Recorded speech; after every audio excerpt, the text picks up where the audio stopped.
We're currently working on the next issue of our magazine, and Iris, thought that it would be a great idea, to reach out, to all of her clients, and we know anybody that she recommends because she knows our purpose and our mission. We know that anybody that she recommends, it would be a great, example for the youth.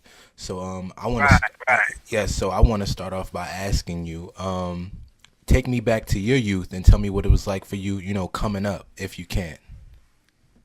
Okay, well, for me, originally I'm from Massachusetts, Springfield, Massachusetts, Hmm. and I lived there for 6 years. But then my mother moved down to Atlanta, so that dynamic coming from up north to down south was, a very different thing. Up north, it was all family. You know what I'm saying? Like, I had a lot of cousins, and you know what I'm saying. It was mostly family with my friends. But Hmm. then moving down to Atlanta, you know what I'm saying, most of the family was still up north, so I had to kind of adapt to the south. You know Hmm. what I'm saying? So growing up, you know what I'm saying, and having having the kids think I spoke funny, you know what I'm saying, coming from up north, I didn't have that southern twang that everybody else had. You know what I'm saying? That was always something that kind of set me apart from everybody. So Hmm. I was a little reserved, you know what I'm saying? For some reason, things in the South is a little, just a little more played up. You know what I'm saying? The energy is just, I don't know if it's the heat or what. You know what I'm saying? So I played a lot of sports growing up, and I tried a lot of different things. I have older siblings. My oldest sister, she was kind of like the jack of all trades type of person. So she had me, learning how to play piano, and my uncle had me learning how to play baseball. And my older sisters, they were into music as well. They sang, so I was kind of getting exposed to all those different things or whatever. So, and then of course I was just a regular boy at that, so I was getting in trouble. You know what I'm saying? And playing sports, and I was just an average student, or not applying himself to its fullest, but just getting by. Hmm. You know what I'm saying, in grade school and all the way up.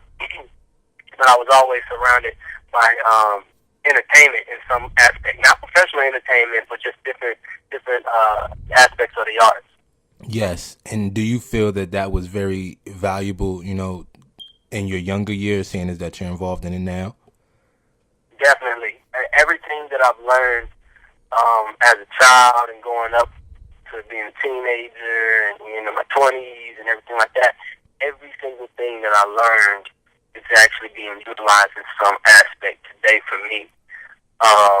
When I was in, I started in the band when I was in elementary school. Learned how to play trombone. I don't know why I picked trombone, because I picked it because it looked the funniest out of all the instruments, Mm. and you had to have long arms to play it. But I was small. I'm only 5'6" now. Or Wow. whatever. I was always small, so of course the competitiveness in me was like, okay, I want to play something big. You know what I'm saying? Couldn't hold the tuba, so I was like, all right, well, the next closest thing is the trombone. So I started playing that. I would come home every day after school, you know what I'm saying, and before I would go outside or do anything, I would just be messing around with the trombone, just playing it, playing it, playing it. Little did I know I was actually doing, you know what I'm saying, what I was supposed to do fundamentally. Hmm. And I didn't know I had played the trombone for 2 years before I actually knew I was good. And it was Wow. because I went from elementary school to middle school. First day of school in middle school, the band director shows up from my elementary school to meet with our new band director. And he was like, "Yeah, this is Tallie Brinson. He plays trombone. This guy's actually really good." And I was like, "Oh, I'm good." I didn't even know. Hmm. It was just kind of like just something to do, and I've used that aspect in everything. You know what I'm saying? Whenever I do something new, or if I'm getting into something another area, Hmm. I just I use a practice that makes it not feel like I'm practicing or I'm rehearsing. It's just I'm just doing it. It's like I don't know any better other than to just go hard at whatever I'm doing. Did you realize that the discipline that you were learning with that, and also the work ethic that you were learning with the arts, was the same type of energy that you needed, for school? Even though like you said, you didn't apply yourself, did you know that you were still kind of like doing the same thing because that's what it takes, to be good You at know what? stuff? At the time, no, didn't realize it. Mm-hmm. Because if I did, I'd probably be a straight A. I'd probably been a straight A student. You know what I'm saying? But it's funny how if you put a passion behind anything, you're gonna be at least good at it, and then at best, get great and excellent at it. Mm-hmm. But that's what it is putting the passion behind whatever it is. Speaking of in school, and how I know that's so true is because I never really had one class in terms of just the core, science, math, history, and everything. I never had one class that I really just loved to be in. Mm-hmm. Science was the closest one to it because we got to do the experiments and stuff like that. You know what I'm saying? You get into biology, you get to slice up stuff, whatever. I didn't like a class until a history class that I took in college. Mm-hmm. And for some reason, the passion for it just came out. I think it was because I had a good teacher. Mm-hmm. And then the way he explained things made me more interested in it. And yes. I had A's in that class or whatever. But that was the only class I was ever passionate for outside of, my music classes and stuff like that. Because I studied music education when I went to college, Florida A&M University. Yes, I was going to ask you that next. Did you seek out higher education? So since we're already on that subject, as you were seeking out, higher education, and obviously the arts was still in you, did you know that you were going to pretty much take the arts and make a career out of it, or were you kind of skeptical because it's kind of it's a hit or miss when you're dealing with the arts as far as a professional profession? But seeing as that you went to school with it, did you know that that's what you were going to do no matter what, since you had the passion behind it already?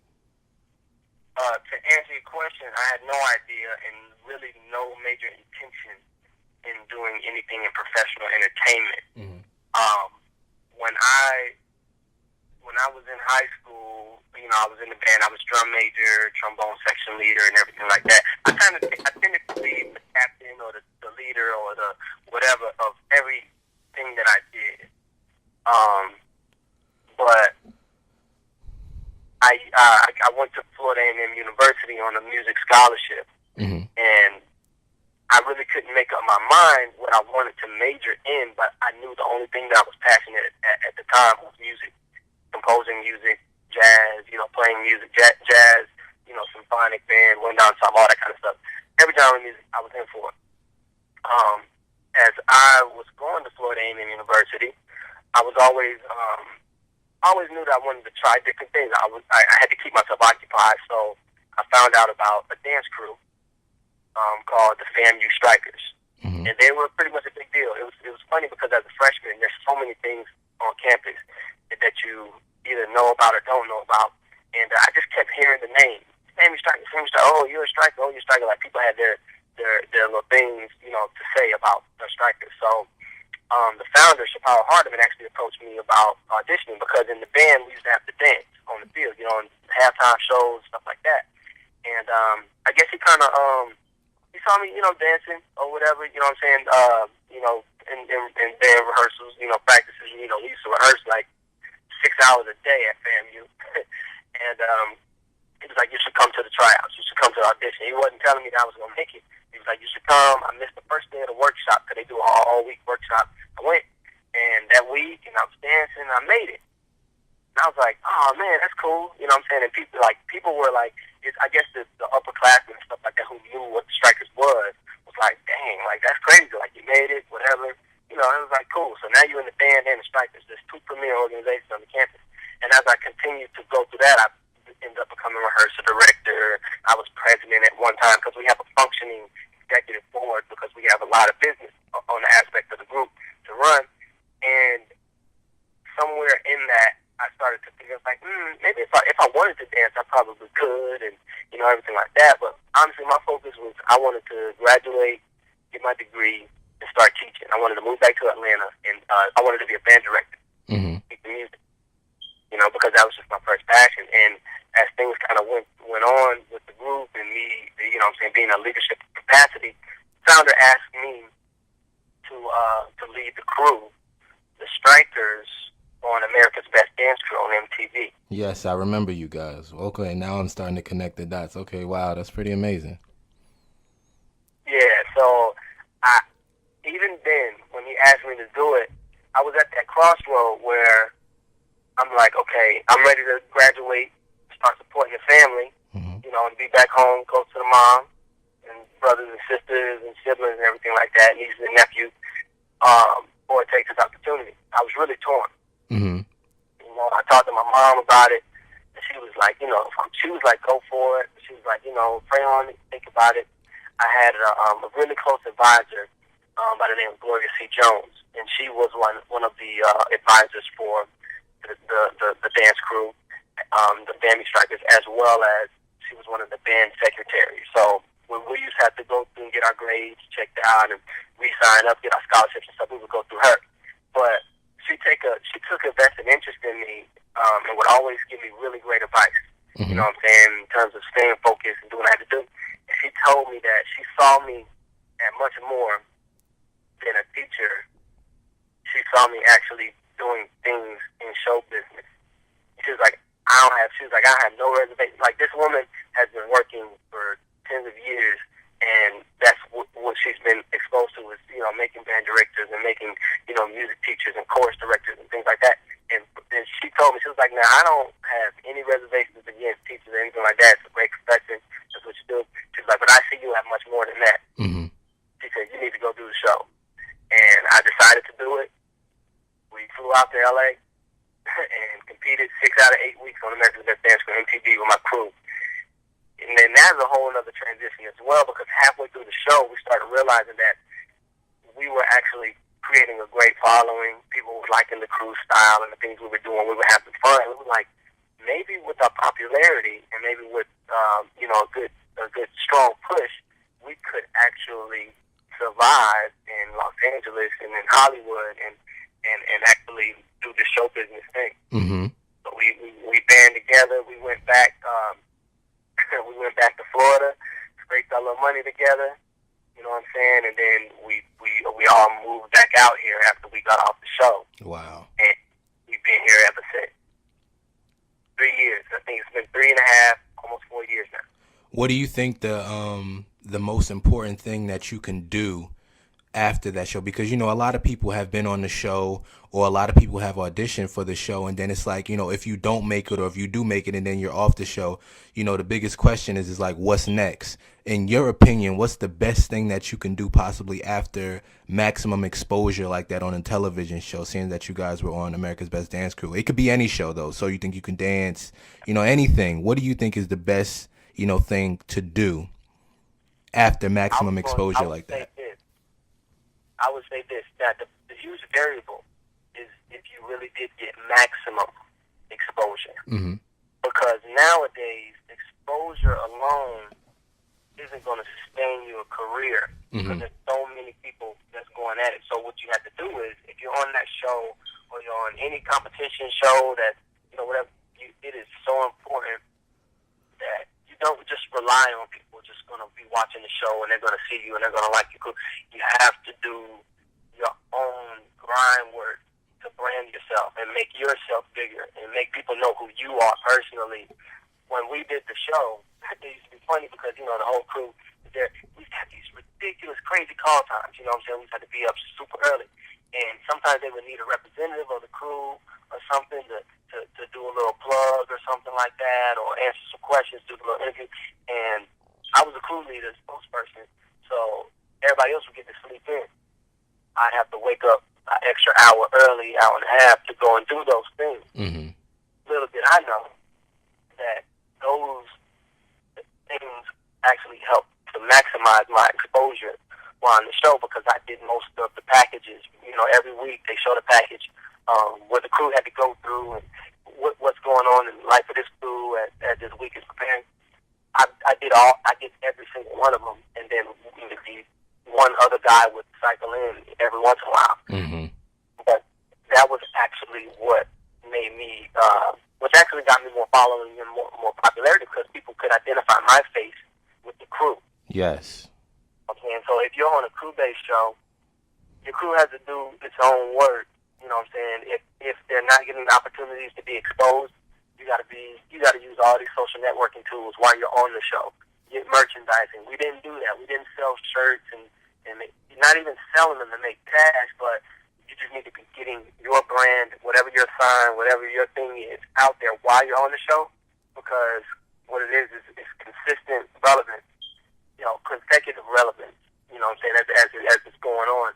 And then once you get off, now you've got your following and everything like that, and you can actually use that ammo to kind of put yourselves in bigger places, because nowadays when they're talking about booking, dancers for films and dancers for commercials and TV, they look at your following.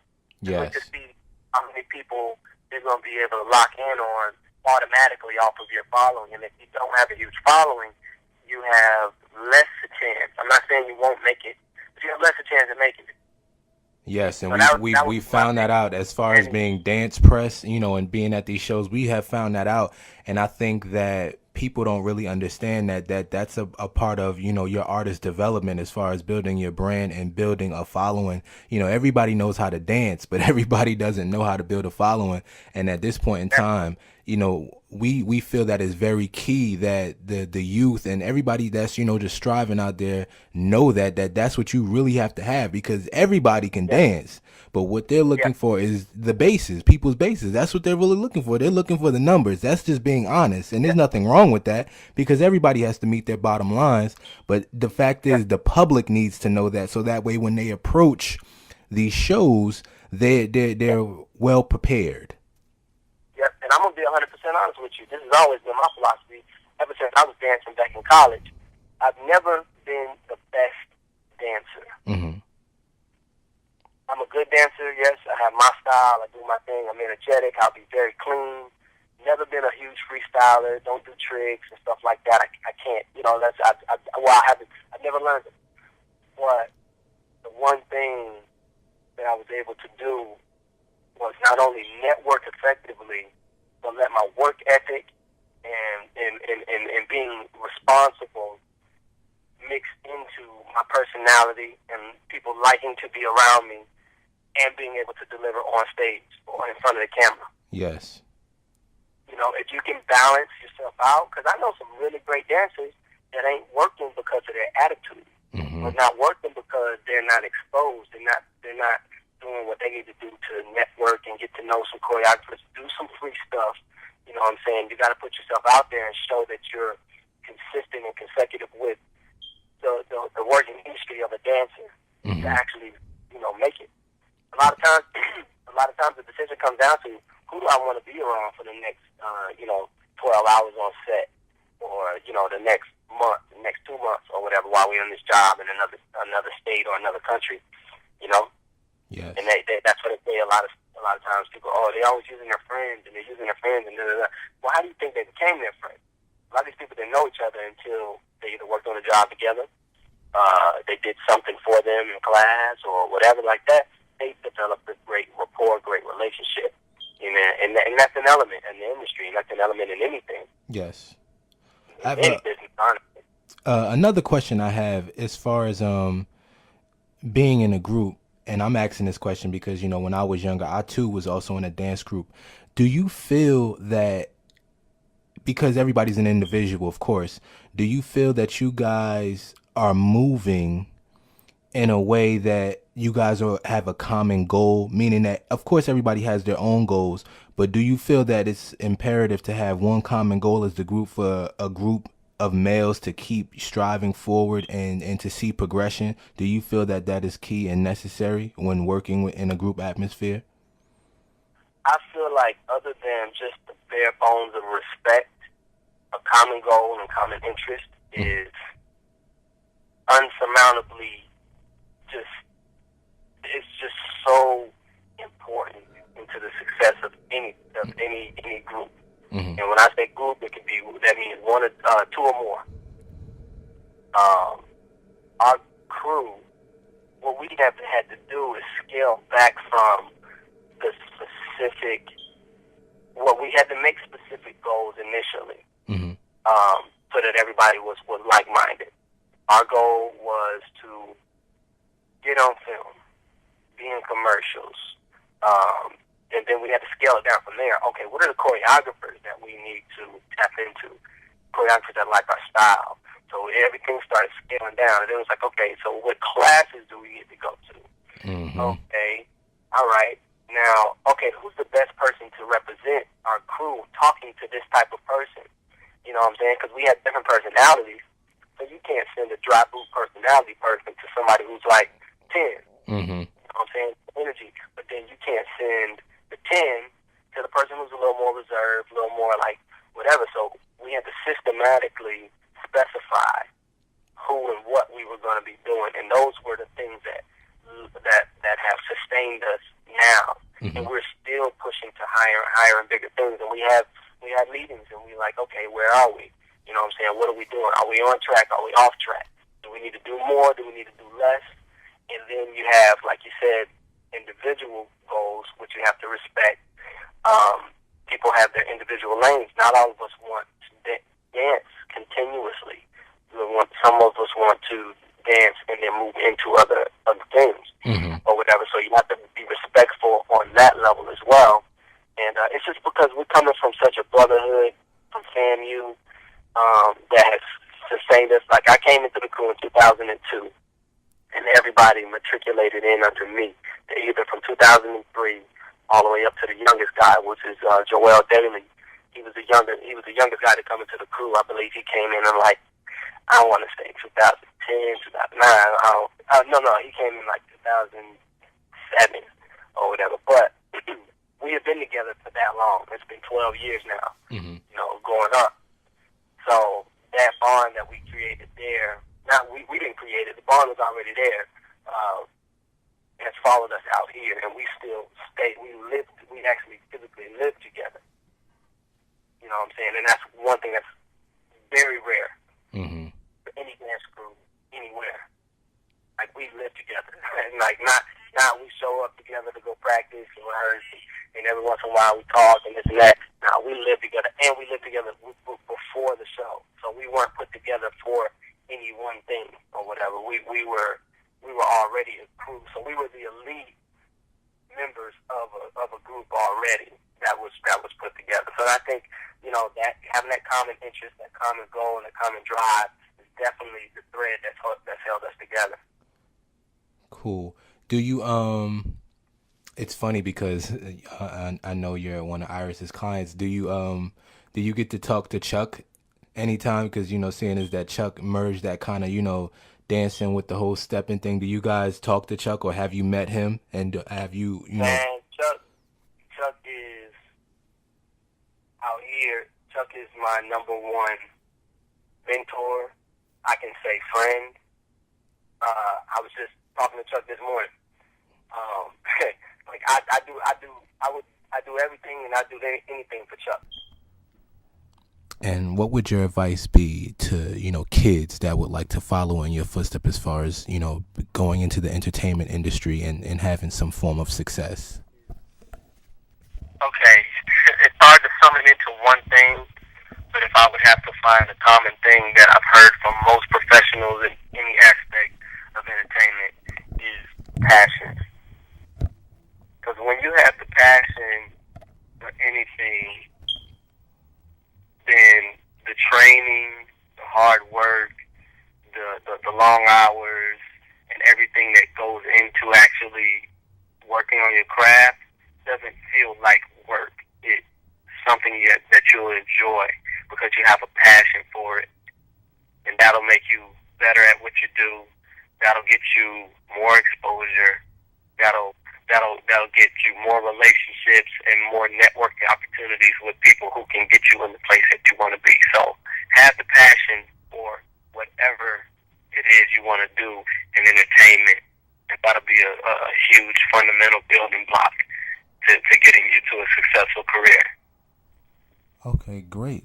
I want to say thanks again, man. We look forward to featuring you in the next magazine, because Iris sent over, you know, your stuff that she wanted us to put in the magazine. So as soon as that's done, you know, you guys will be hearing from us again, and you guys will be, you know, probably having the issues of the magazine, you know, ready to be seen. Oh, great. Yep. Appreciate it, man. Appreciate it, man. Problem. I'm excited to see that. No problem. So as soon as everything's a go, Iris will give you guys an update, and then we can keep it moving from there. And it was a pleasure talking to you. I appreciate it. Okay, likewise. What's your name again? My name is Anthony. Anthony. Yeah. Okay, Anthony. Pleasure meeting you, man. You too, sir. And continue success. All right, have a good one. You too.